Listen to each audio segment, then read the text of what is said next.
This is To the Rescue Authentic Networking. I'm Jennifer Johnson, Executive Director of TTR Networking and a relationship marketing coach. This show is all about the authentic business networking, relationship building, and the success strategies used by our members to grow their businesses and give back to local nonprofits. Be sure to stay up to date.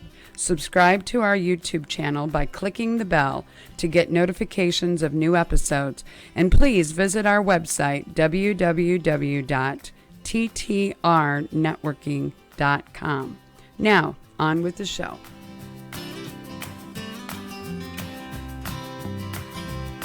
To our To the Rescue Authentic Networking videocast.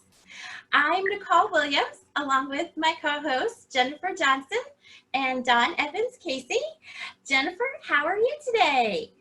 I'm doing great, and we have a great show today, Nicole, by the way. Being authentic is what this show is all about, and no one exemplifies that more than our guest today. Founder and CEO of The Voice of the Victim, and it's Renita Hills. And Renita, we are so glad you're here today. Thank you so much. You're welcome. You're welcome. We want to get right into the questions because there's a lot. I know you're very passionate about what you do. We're so honored. I know your time is very, very, very full. And just want to know, can you tell us a little bit? Yeah, my voice is a little squeaky today, ladies.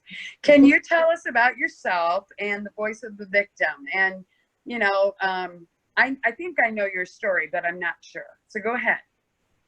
Okay, well, as you said, my name is Renita Hills. I am the founder and CEO of Voice of the Victim, and we work with victims and survivors of domestic abuse, abusive behaviors, and sexual assault. Our end game, our ultimate goal is, we have several ones. One is to help the victim move from being a victim to a survivor, and ultimately a thriver in spite of the abuse they've had to endure. That journey is very hard, it's challenging, and sometimes it can be intimidating to the point of making you go into a shell. Our goal is to help you not be in that shell, but to find your own you. Go back to your authentic, your real, the person that you were prior to. Now, you'll never be that same person again, but find that little girl or that little boy that you wanted to be and rebuild a whole new life on your own purposes, on your own, and with your own ground and your own boundaries. It's okay to start over. People who have not been through abuse need to take time to start over. So if you've been through an abusive situation and relationship, we want you to find your purpose, your passion, your plan, your destiny, and we help you to walk through it. Now, we don't take you through it. We walk beside you. And when you say stop, we stop. When you say, okay, let's go, but let's go slow, let's go and we go slow. We do this by planning. We do safety planning from the beginning, and each person is held differently. We work with each person differently because I take a domestic violence and domestic abuse like we do cancer. All four of us are ladies. If we walked into the doctor's office, God forbid, we walk into the doctor's office and they said, wow, all four of you have breast cancer in your right breast. He's going to treat each and every one of us differently because we have a different history. We have a different background. We have a different medical setup. I've never, and I say it because I had breast cancer as well, I've never had any breast cancer history in my family. However, somebody else might, which makes you more susceptible. We got to treat you differently. So we do the same thing with domestic violence and abuse. We treat you as an individual. We don't throw a blanket on and say, hey, this is what's going to fix all of it. We work with you as an individual. And of course, everything we discuss is completely confidential, with the exceptions of, number one, you say somebody is hurting you. We are mandated to report. So if somebody's hurting you, we will report it. If you tell me that you're going to hurt somebody, we will report. If you tell me you're going to hurt yourself, I will stay with you as I report until somebody gets there to take care of you. We are mandate reporters. So I'm the biggest snitch on the planet if you're going to tell me something like that. Otherwise, what happens in that room stays in that room, and we teach you how to plan and get away safely. We educate people on what abuse is. Number one, is more than somebody beating you up fist to face. It's physical, mental, emotional, psychological. It's sexual, and yes, it is even spiritual.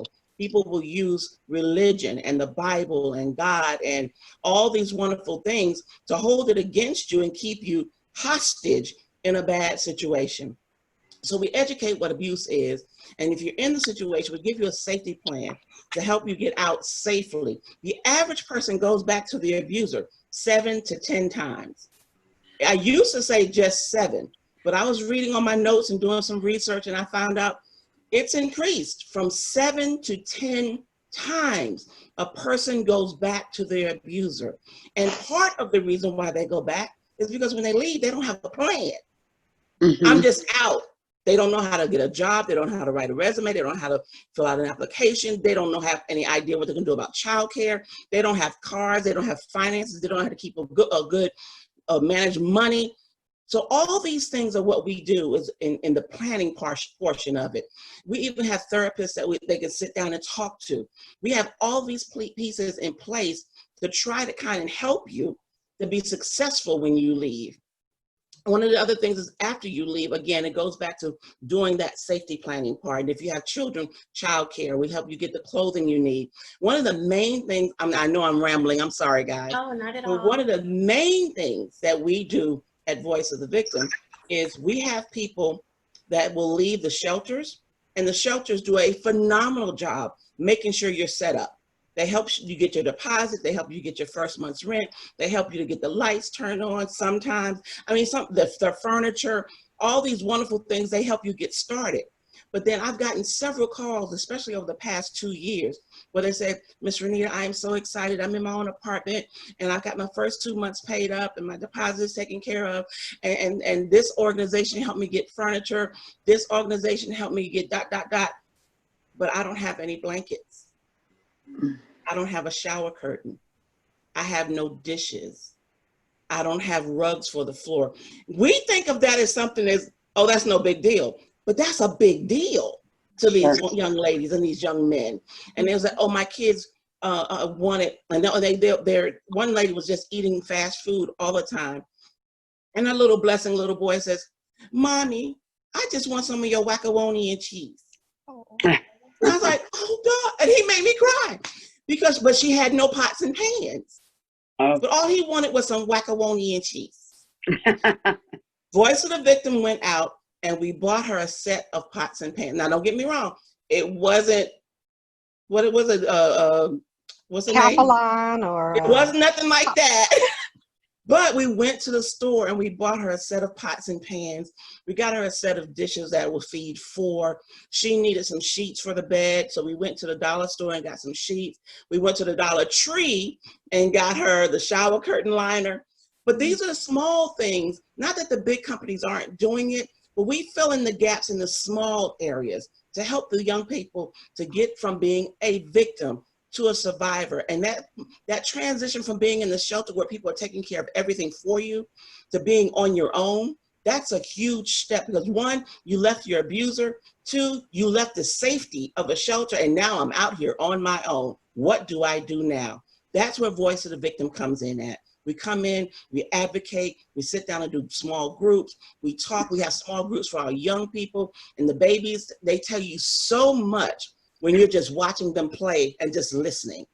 They tell you so much. One little boy told me so much about, he just really, really hates daddy, but he wants to see daddy. So what does that little fella do with that?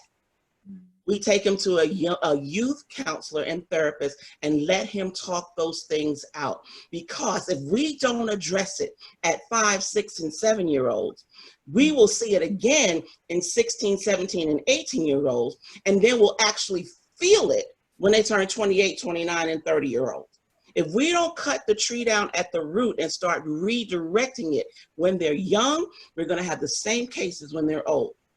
We have to start working with that, which segues right into our youth program, which is under the umbrella of Voice of the Victim. We directly work with our young people. We talk with them when we tell them what domestic violence and abusive behaviors are and what they look like. A lot of our young people think, well, he's not hitting me, she's not hitting me, but if that phone ring more than twice, I'm gonna be in trouble. Or if I don't answer a text message at 3 o'clock in the morning, I'm going to hear it, or he's going to break up with me, or she's not going to like me anymore. Those are all abusive behaviors, because we know domestic violence and abuse is about power and control. And that's, pick that phone up on the second ring is a means of power. If you don't answer my text message at 3 o'clock in the morning, that's a form of control. Do you pay my cell phone bill? Then I think I'm gonna be asleep when my mama told me to go sleep. Okay? And I dealt with one young lady, a beautiful young lady, basketball, had a full basketball scholarship. She was every bit of 6'4". The girl can play some ball. She was the bomb. But she met this wonderful little boy that told her that she was too fat. So she started trying to lose weight. And she lost weight. And you know, if you don't do it right, you start losing your energy, and you start losing your ability to do things and perform. And she had gotten to where she was only eating salads twice a day. She almost lost her scholarship. She came and talked to me about it and told me what her boyfriend said, and that she needed to lose weight. So she was trying to lose weight. Well, she wasn't fat, no way. She was only 2% fat. The rest of her was solid muscle. And we sat and had a long conversation, and she was like, I'm about to lose my scholarship. I said, okay, let me ask you something. Let's say the scholarship goes away today. Who's going to pay for your tuition to go to school? Okay, let's say you decide you're not going to go to school. Who's going to pay for your rent and your light bills? And who's going to take care of you for the rest of your life? Do you think he's going to do that? Because at the end of the day, you have to love the person you see in the mirror enough to say, I'm not putting up with that. You don't do, so I can't do. You got to put boundaries. And it took her a little while because she was so in love. And I get it. And I had to tell her about the time I was so in love, which led me to be in an abusive situation where I almost lost my life. I had to be transparent. And that's what I ask all of my mentors and advocates to do. Be transparent. Don't make the scenario about you, but be transparent to say, I was in love just like you. But this is what happened to me. Not that it will happen to you, but this is something that could happen if you don't put the boundaries up and make people adhere to those boundaries, even if it means crying at night. Because boys are like buses. Another one's coming. I promise. Right. Girls are like grains of sand on the beach. There's a whole bunch of them. You can find another one. And we have to help our young people to like the person they see and love that person enough to say no. That powerful two-letter word, no, and no without explanation. Because no is a full sentence that needs no support. No. So that's what we do at Voice of the Victim. We have a couple of events coming up. We're right there, Johnny on the spot, and Dawn knows we work very, very hard to help as many people as we can with the resources that we have. And I just kind of talked my life away. You got questions? Let's have it. We do have questions. We do have more questions for you. Okay. Renita, I know Voice of the Victim does a lot, has a lot of impact.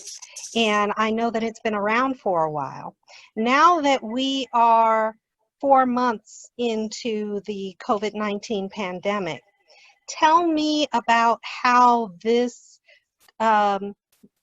pandemic has affected Voice of the Victim and how it has impacted the situation of domestic abuse, and what has changed. What are you dealing with based on COVID? I'll tell you, when they said that everybody had to be locked down and no work, my entire being dropped to the bottom of my seat, because all I can think of is, oh my gosh, my people are on lockdown with their abusers. They have no way to get a break, to regroup, to breathe. And even if they wanted to talk to me, they can't. I had a couple of people that were just out walking around the backyard with the Bluetooth in, and every time they're facing the house, they'd stop talking. And they'll wait till their back is facing the house and say, okay, he's not looking at my face now. And they would start talking then. Wow. They had to find some very creative, unique ways to get help because they were trapped. And then think about it. The cycle of abuse comes when the stress is on. This is 24-hour stress because one, one or both of them can't go to work. And if they have children, you have kids around the house all the time. So there's no money coming in. Lights are on all the time. Somebody's flushing the toilet, wasting water. Somebody's in the refrigerator eating food. Somebody's always running their mouth, and somebody's fighting over what channel they want to watch on television. This is an extra pressure taking place. And then when they close the door at night, who has to deal with that pressure and learn how to navigate through it? Some of my people that I work with. And they were struggling. I mean, they couldn't even go and work out because the gyms were closed. They couldn't go to the park because they was not supposed to be in the open areas. They were locked in with their abusers. My whole heart dropped. So we had to be creative. You had to be very creative. Like I said, the young lady would walk around in the backyard. Anytime her face was facing the house where the windows can see her mouth, and he's thinking, okay, she's just listening to the music, but she's not literally just talking to me. And they had to remember, when you come back in the house, put the music back on. So it's another level of trying to protect yourself in a situation that you were forced into at no fault of your own. Right. And I'm really worried about my babies too, the kids that were in school, because they're looking at this. They're looking at this, the stuff that they may not have seen because they were in school all day. They're seeing it firsthand now. So now it's some more children that we have to, for lack of a better way of putting it, have to deprogram on what love looks like. How has it affected the way that your organization, how it works? Are donations and volunteerism down? Are you able to reach the people that are in need? Has the need increased? The need has definitely, absolutely, without a doubt, increased. Donations and volunteerism has decreased to where most, if not all, the calls are going directly to me, because I will not put the people that volunteer for me in danger. And in their mind, they're thinking, oh my God, even when this wasn't going on, I had to keep reminding them, we do not go to the victims. We call the police and send the police to me. We do not, I mean, that's a constant training. We do not put ourselves in the middle of harm's way. But when you have this call and you hear the ruckus in the background, your first thought is, okay, I gotta go jump and help. I gotta jump in, I gotta help. And with the pandemic, to keep my people safe, I've really gotten it to where, one, I have extended my hours to where I'm answering and taking phone calls. I usually stop because I have to have a life where I diffuse and clear myself. I usually stop between 5 and 5:30, stop taking calls. I have extended it to 8 during the heaviest part of it, because if they're out with their boys drinking or doing whatever from 6 to 8, that's 2 free hours. The other night, the young lady called and said, hey, he's going to be gone for about 3 hours. Can we talk right now? And this was 9 o'clock. There is no way I'm going to tell her no, because that's the only time during the day she had to say, I need help. Right. Wow. So I took the call and I said, and I can hear, I can hear somebody, can tell somebody's writing stuff down. I said, don't write that down. She said, what? I just need to remember. Oh, no. We don't write stuff down. You remember it. You memorize it. Because if he finds your notes, then you are in trouble for getting the note saying, go to the shelter, call the police. If you write that, you have to, we train them, commit stuff to memory. And if you can't commit it to memory and you have to write it down, we don't want you to, but if you have to, put it in a suitcase in your to-go bag and take your coat. If I'm running, I'm going to be like, okay, I need at least 2-3 days worth of clothes. Here's the copies of all my birth certificates, shot records, medical records. Is a picture of all my medicines and everything. And I'm putting all this paperwork in my to-go bag and leaving the originals where they were. And then I'm taking this to-go bag to Dawn's house. Dawn, everything I need is in that bag. Keep it for me. If I ever come to this door, I need my bag, because he don't know about you. So we're teaching them strategies to help keep themselves safe.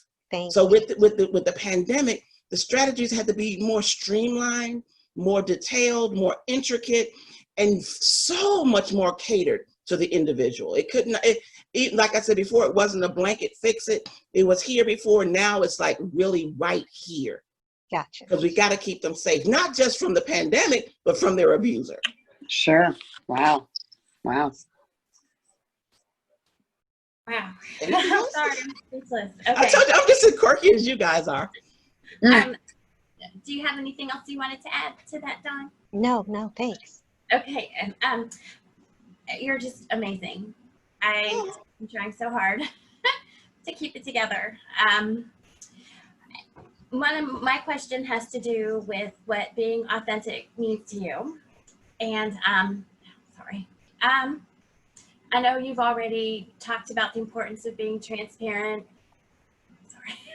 Sorry. It's okay. Tears are cleansing. Cry. Okay.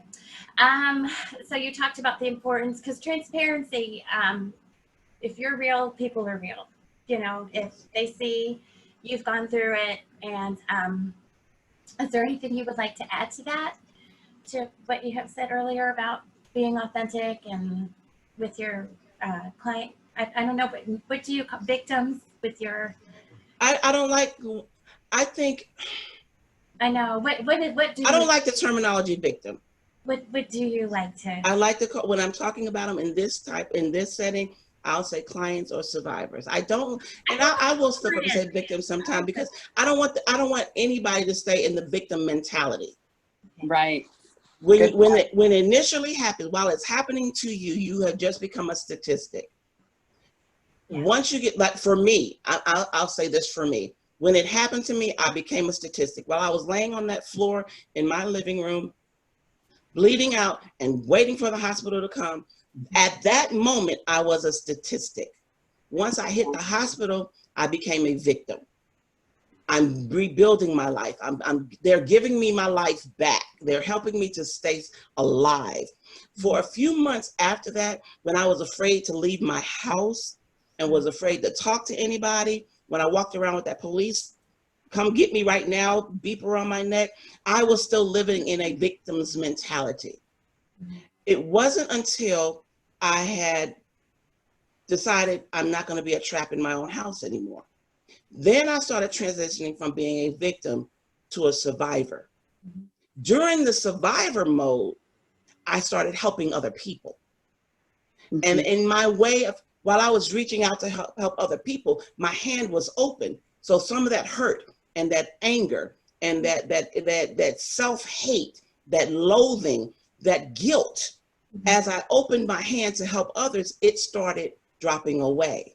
Even the point of saying, I'm not even angry with him anymore. Somewhere in that line, and I cannot tell you where, I got to the place where I even said, I forgive and I pray for him. I even sat down one day and said, okay, Lord, this is the deal. Let him be happy and let him be prosperous and in good health, even as his soul prospers.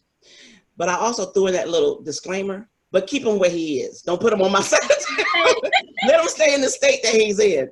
I mean, I love him. I'm not mad. I wish him well. I want him to do well, but I don't want to have anything to do with him. So I said that to say, you can forgive somebody and say, I don't want to have anything to do with him anymore. It's truly okay to say, I forgive, but stay over there. Because that's self-preservation. And that's where that authenticity comes in at, is being honest with yourself of what you will and will not put up with, what you do and do not like, and saying, okay, I forgive you, I love you, you cool, you my boy, but stay over there. That was my authentic self. We straight, good, but stay over there. So to me, it's just being able to look in the mirror and be honest with yourself, with whatever yourself is, and not just the good parts of yourself. Be honest with that bad part too, that part that ain't so pretty, that you try to hide in the back of the closet, in a box, underneath a whole pile of clothes, wrapped up real tight, and you hope nobody can ever knows it's back there, because if they ever uncover it, it really stinks. Be authentic about that part of you too, because you cannot fix what you will not face. You gotta face it and decide what you're gonna do with it. So that, to me, that's what authenticity is looking in the mirror and loving who you are, good, bad, and indifferent. Awesome. So we've had her on the show now for what, 15, 20 minutes, and she's taken all of our breath away. My goodness, talk about being authentic. Well, I do think there's bits and pieces of what you're saying that definitely resonates with probably all three of us, all four of us, whatever. And what a great way to answer the authenticity question, because wow, I mean, being authentic, I mean, like I said at the beginning, she is completely authentic, and that's why she's, if we can help make some connections for her, that's pretty cool. Yeah, just blows my mind. Well, the question is really, you are involved in our network. Well, you're connected to our networking groups. Well, we're going to talk about me being involved later. I'm working on Dawn and I have talked about me actually connecting the whole organization to it. And I don't know how to do that. So we'll talk. Okay, well, hopefully that'll happen. Well, and my question then was, or what we were hoping you'd share with our guests or our listeners, watchers, whatever they're doing. How did you get connected? And I think that's obviously rooted or kind of streams right back to Dawn, right? So yes. How did that happen? What did, and we all know we love Dawn. So yes, we do. Yeah. So how did that come about? Tell us about it. Well, should I go back all the way back to the power strip? Go ahead. We were both at working with another organization, and we were part of another organization. Yeah. And we met every Saturday morning, and I was having trouble keeping my laptop going, so I brought my own power strip, and I sat over where Dawn over in the corner on the other side of the room, plugged in my power strip and my laptop, and Dawn says, "Can I share your power strip?" You know how she does that big smile that you can never say no to? Yep. And I was like, "Sure, it's going to cost you $0.25." And she said, "Oh, thank you, I owe you." And from that moment on, it's been Pepsis, peanuts, and pistachio nuts. And we've been kind of like inseparable. That's been my girl. She's been looking out for me. That particular organization kind of dissolved, and she started working in collaborating connections. And she invited me to come once. And I thought, on a Tuesday night, okay, Dawn, you better know I love you. Because I mean, after working all day, you better know I love you. But once I went, the cohesiveness and the family feeling, it was like they knew me. I walked in, sat down, and it was like they act like they knew me all along. They're like, "I don't know y'all." But they loved on me, and they hugged on me, and they made sure I wasn't planning on eating, but they was like, "No, everybody gave me a chicken wing and a slice of pizza." It was great. They made me feel like I was at home at my very first visit. And I thought, okay, they're just doing that for the new person on the block. They just trying to wrap me up and reel me in. But every single time we've gone, they've made sure that I felt like family. They never let me feel like I was an outsider.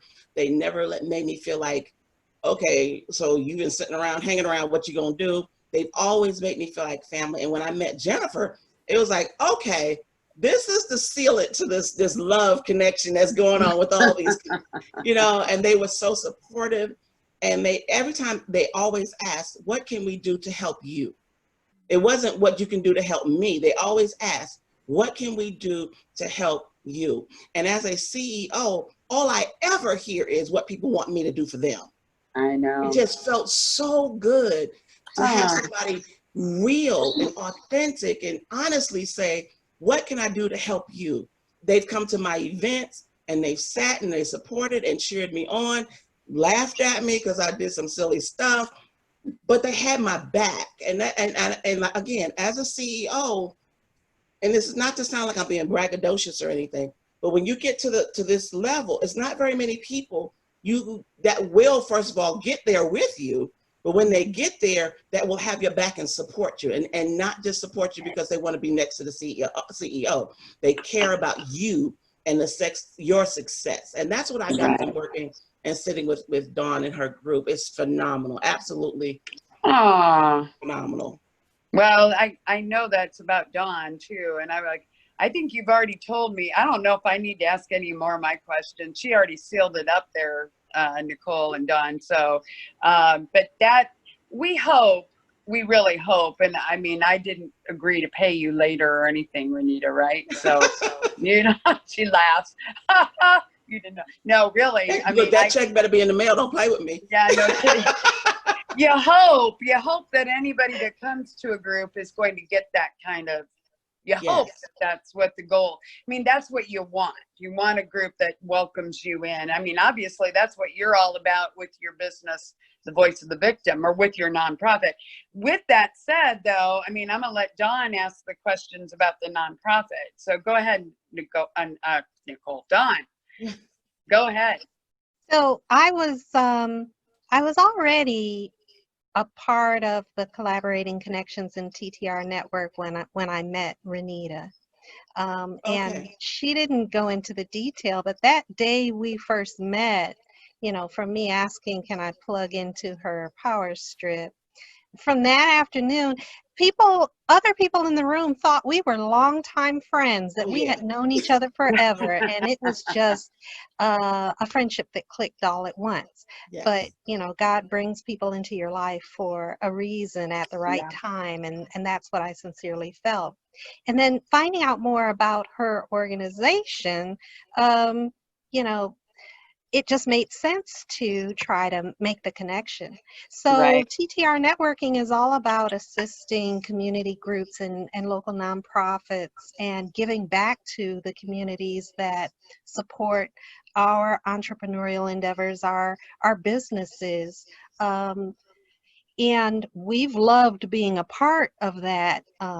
So I know what we've done in working with Voice of the Victim, but Renita, I'd like you to share with our listening audience, what are your organization's needs?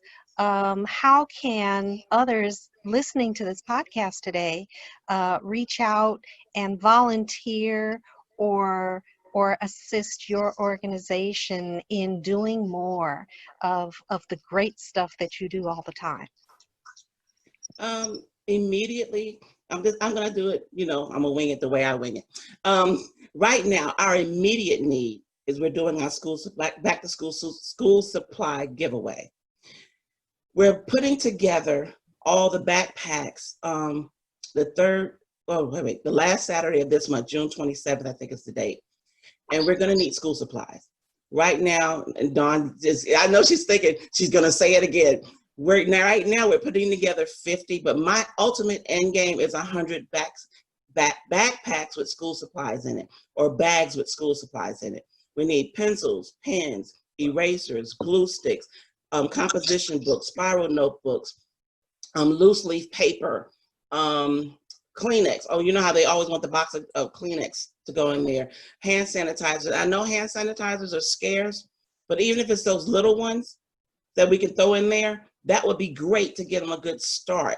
We're looking for those kind of things to go in to at least 50, but my end goal is 100 bags to give away to our kids. You gotta remember, when you're looking at it, remember, some of these parents haven't worked in the past 3.5 months. Right.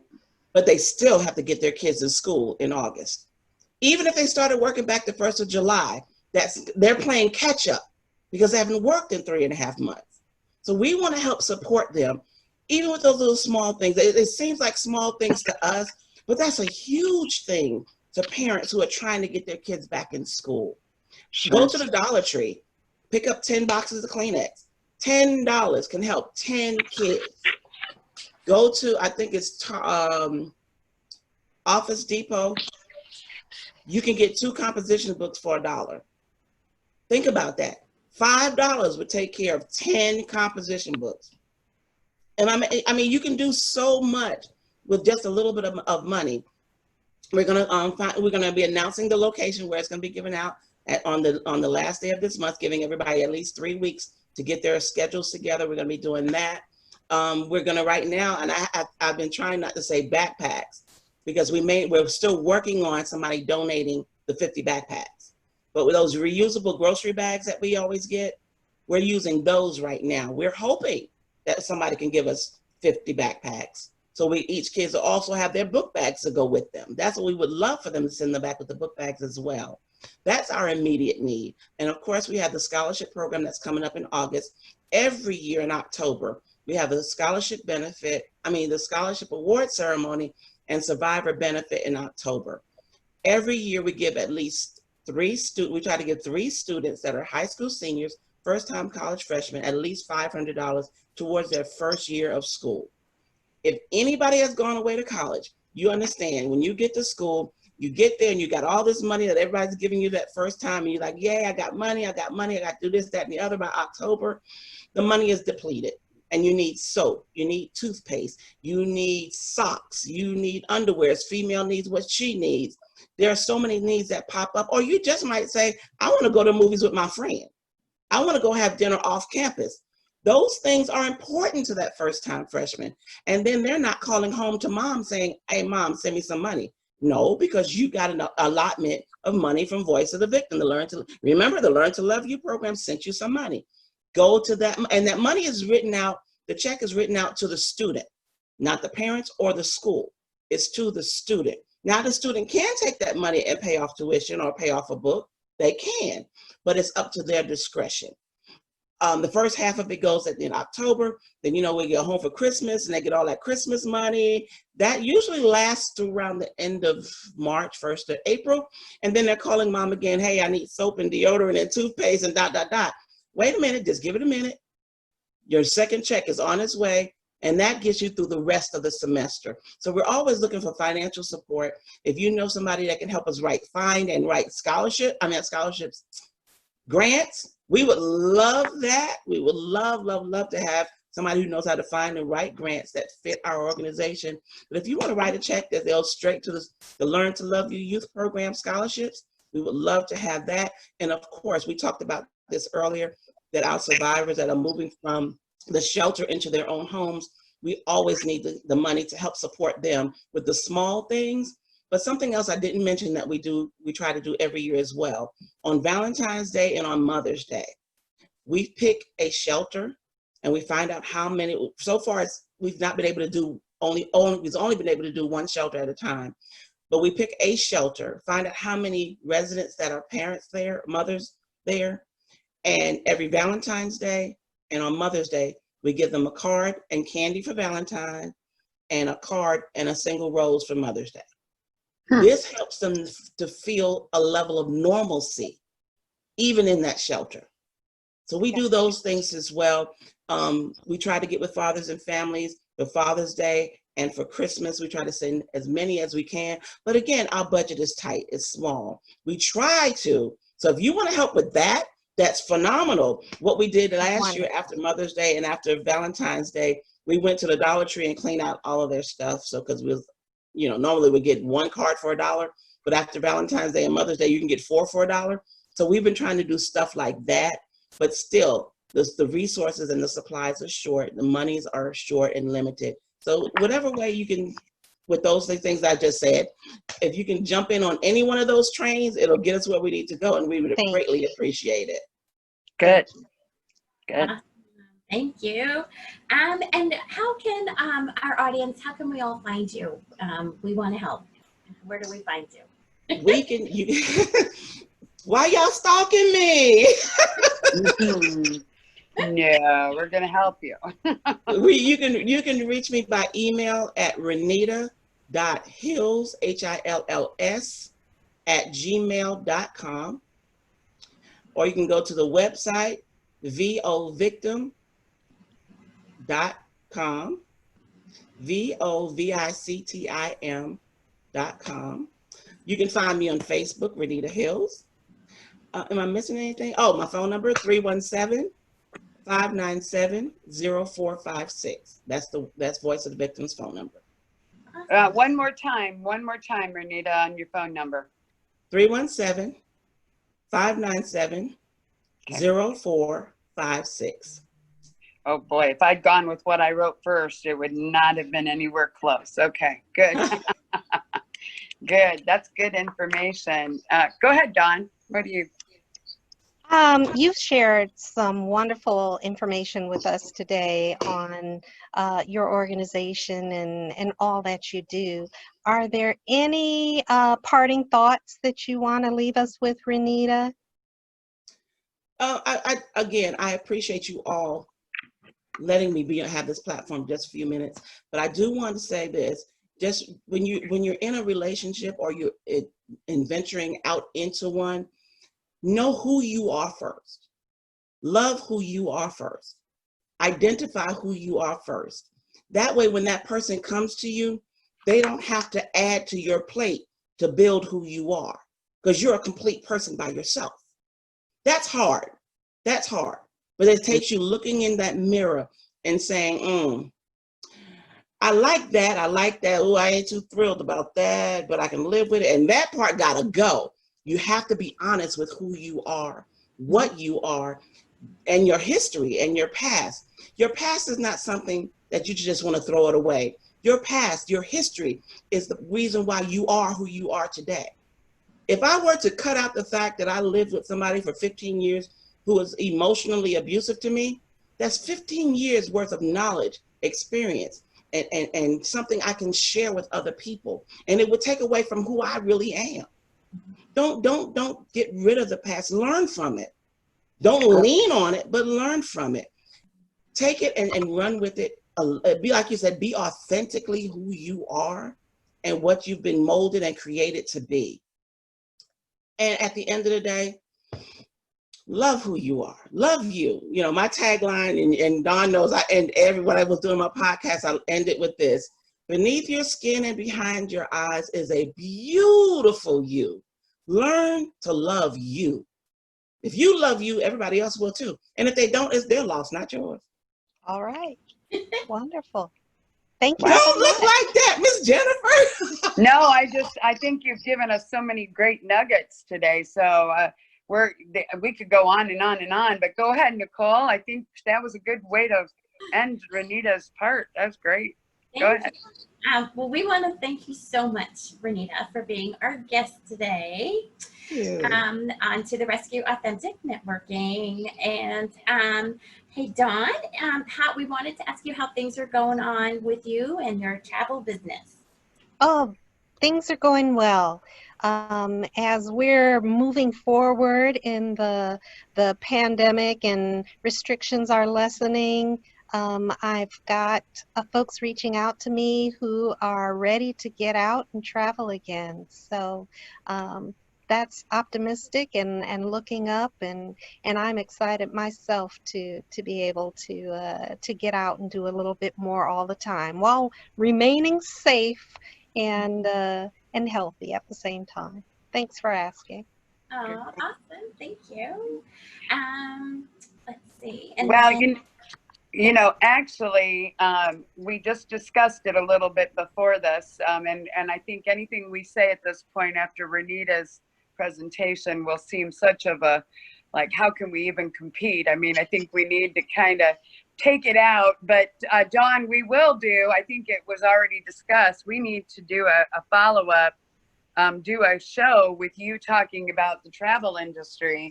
We need Would to do love that to. soon. So let's All plan right. to do that, because I don't know, you sit so quietly and you talk about nonprofits, but the travel doesn't get talked about too much. So let's do that very soon, maybe our next show. And yes, we have great things going on with TTR networking, and Renita has, all of us are members or leaders. We're all part of it, and have Renita here today to talk about her experience and that it was good. That makes me feel even better. So I would definitely, I would definitely go and change, or not change. I would go to, don't change anything. Go to ttrnetworking.com and you'll find out about our groups, and we'll talk more about that. But Nicole, I kind of taking it out of order a little bit, but we talk about the Serenity Prayer all the time. And the Serenity Prayer is, actually, I talk about it, and it's right here behind me, but it's God grant me the serenity to accept, God grant me the serenity to accept the things I cannot change, the courage to change the things I can, and the wisdom to know the difference. And, you know, that, I mean, all of our guests basically echo that. But I mean, you know, you can, I don't even know. I'm going to have to go back and write down everything Renita said and use those for my quotes, because she couldn't have said anything better. But this is a good way. The things you can change, change them. And have the courage. Talk to the voice of the victim. If you don't know, you know, do that. Do what you need to do. But boy, Renita, thank you so much for being our guest. And yeah, it's been a good long show, but it's a good show. It's got a lot of great information. So Nicole, I'm going to let you just close this out today, and we'll put a bow on it. Okay. Okay. Well, thank you, everybody. Dawn, everybody. Thank you. Until next time, may all your days be filled with authenticity. Yes. Thank you. Thank you, Renita. Thank you. We'll see you. That's great. All right. Stop. There we go. Okay. Stop recording. You will receive an This